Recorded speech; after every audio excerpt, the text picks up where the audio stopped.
We are opening our meeting on 5/20/2021 at 3:06 p.m. All members are present, and we are introducing a new member today, Alan Silverstein, who comes to us from the Gladstone Group with quite a bit of experience behind you in many areas. Maybe, Alan, you want to share a little bit about your experience? Well, thank you, Barbara, and thank you, members of the commission. I've just retired from the Talbot County Chamber of Commerce, spent 20 years with them. Previous to that, I was with 3 other chambers of commerce for a total of 38 years. And of course, during my time, I worked with beer distributors, liquor wholesalers, liquor retailers, even experienced 6 years of bartending when I was in college and after college. And in Talbot County, I was on a liquor rewrite commission. Talbot County is a home rule government, so we write our own liquor legislation. And 6 years ago, I was elected to the Easton Town Council. And so I think, you know, all of those experiences together, and after looking at all of the information about each of you and visiting individually, I think that it would be nice to be able to be a part of this commission and to look upon the expertise of each of the individuals. Thank you for joining us, Alan. We're very happy to have you here. Thank you. All right.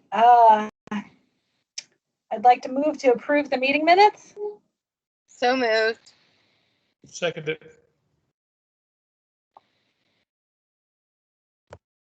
All righty. Meeting minutes have been approved. I would like to move that we nominate somebody for the position of chair that was formerly occupied by Len Foxwell. Any motions for nominations? I would like to nominate Alan Silverstein. I'll second that. I'll second third it. Baptism by fire. All right, can we move to vote on this? All in favor of Alan for chair, say aye. Aye. Aye. Aye. Congratulations, Alan. Thank you very much. I appreciate the confidence you've shown. I pass the laurels on to you. The next item on the agenda is the executive director's report. Tony? Yes, I have some information to share with you about the activity of the Field Enforcement Division since our last meeting. I'll start over with some monthly statistics. During the past 30 days, the agents have confiscated, well, they had 15 defendants charged with violations of either alcohol or tobacco violations. Of those, there was 91,435 sticks of tobacco products seized, 1,183 packs of cigarettes, 12 containers of distilled spirits, 46 containers of wine. Only one of the cases was involving persons transporting untaxed cigarettes, but the amount that they were carrying did not warrant the felony charge of transportation. They were charged with the simple possession and released, and their vehicle was not seized. Other activities that we have going on is we have an investigation going on in regards to a major retailer in the state of Maryland that did not raise the taxes on their cigarettes. They were selling them below the authorized rate at which they could sell them at retail. The investigation is ongoing and hopefully will be concluded by the next session of the commission.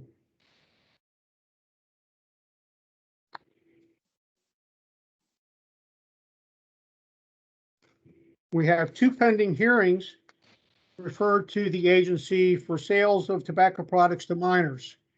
These hearings will not be held until after the Treasury building has been open to the public, so we can have in-person hearings and bring the individuals in and take testimony as to what occurred, why it occurred, and then decide what action the agency will take against the licensee.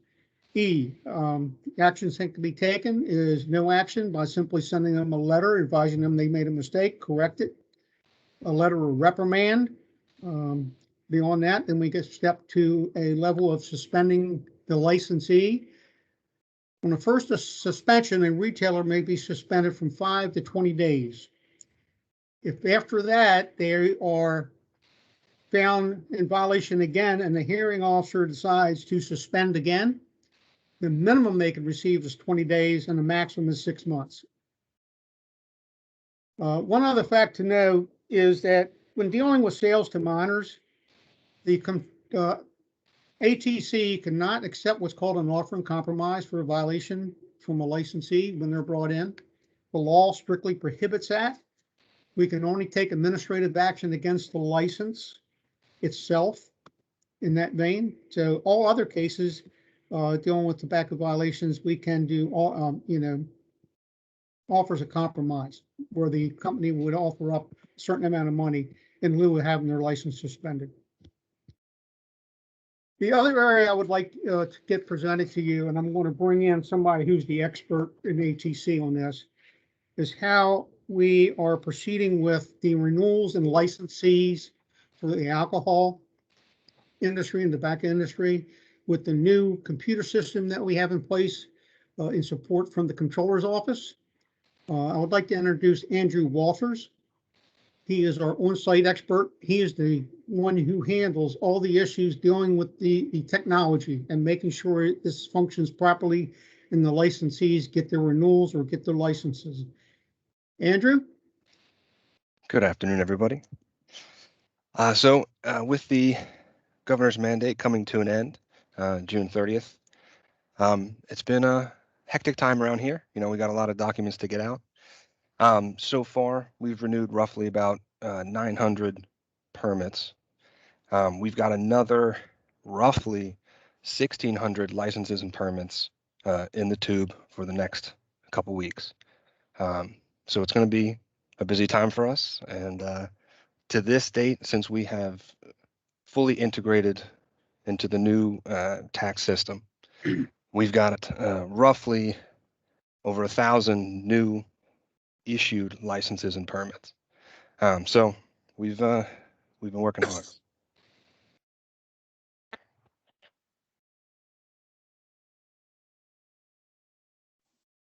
Is that it, Andrew? Yes, sir. Thank you very much. I know Barbara and Betty took a tour yesterday of our building and our property rooms where we hold all of our evidence. They were also taken back to meet the clerks that handle all these license issues.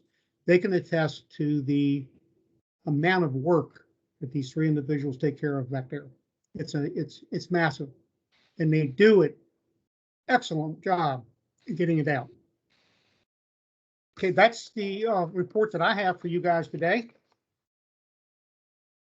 Okay, Tony, I see under new business, there's assignment of AB 1-307 and 1-308 for review by commissioners for discussion at the June meeting. Can you enlighten us what that is? Yes, everyone should have received an attachment with the two laws when you received the agenda. These two laws outline the responsibilities of the commission and their authorized duties. What I propose by putting this in new business is that the commissioners look into proceeding with reviewing these. Now, saying this, I would also like to introduce Dawn Berkowitz, if she is on. Dawn, are you there?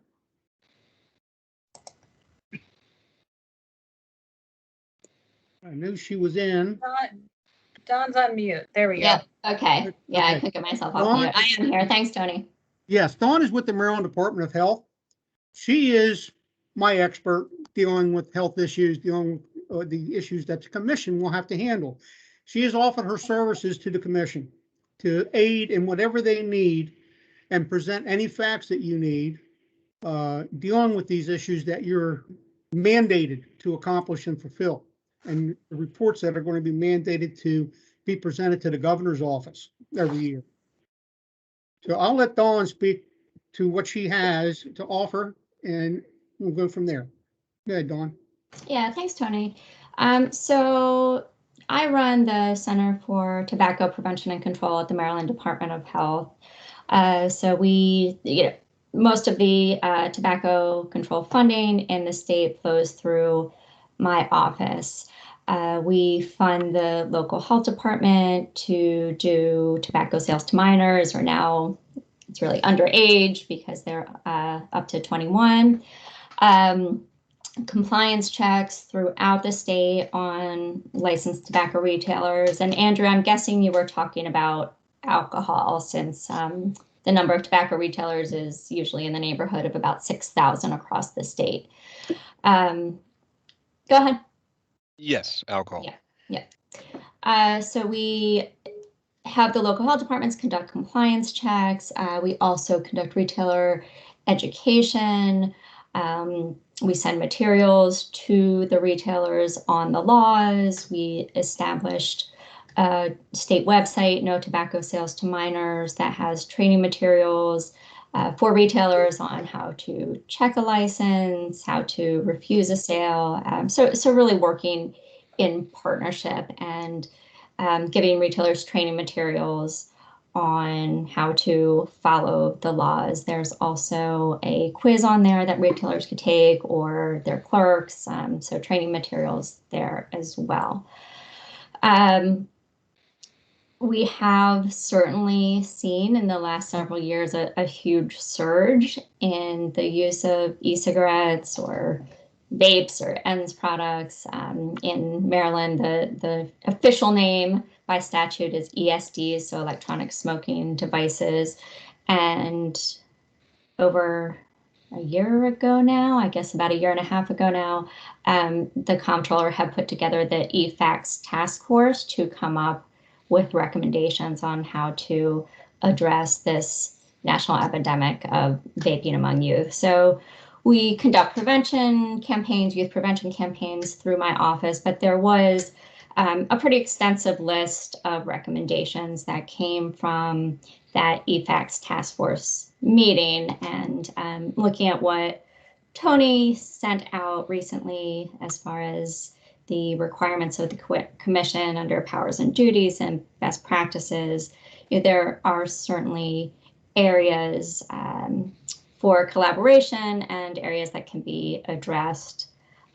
Looking under duties, under B, number 5, so the first part's alcohol, and then comparable topics relating to smoking, vaping, tobacco, and other tobacco products, as well as electronic nicotine delivery systems.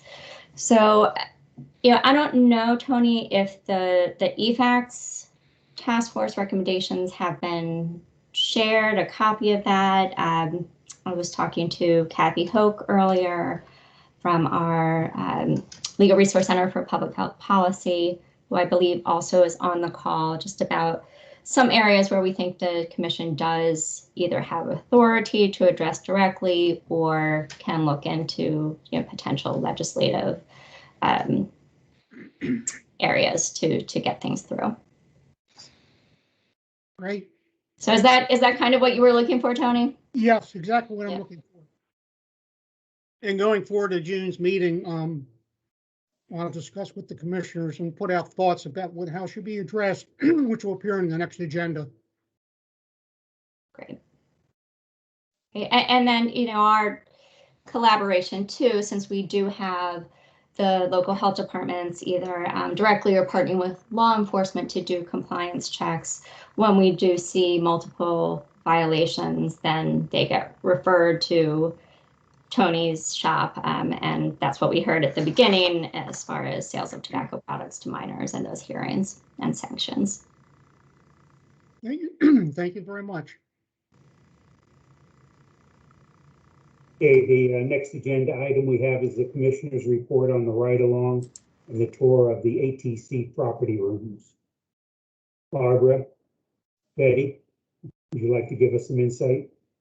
We had a great time. Barbara had a very exciting experience. Yeah, Yes. on my ride along, I got to ride along with an agent named Michelle who took me to two locations, one focused on alcohol and one focused on tobacco.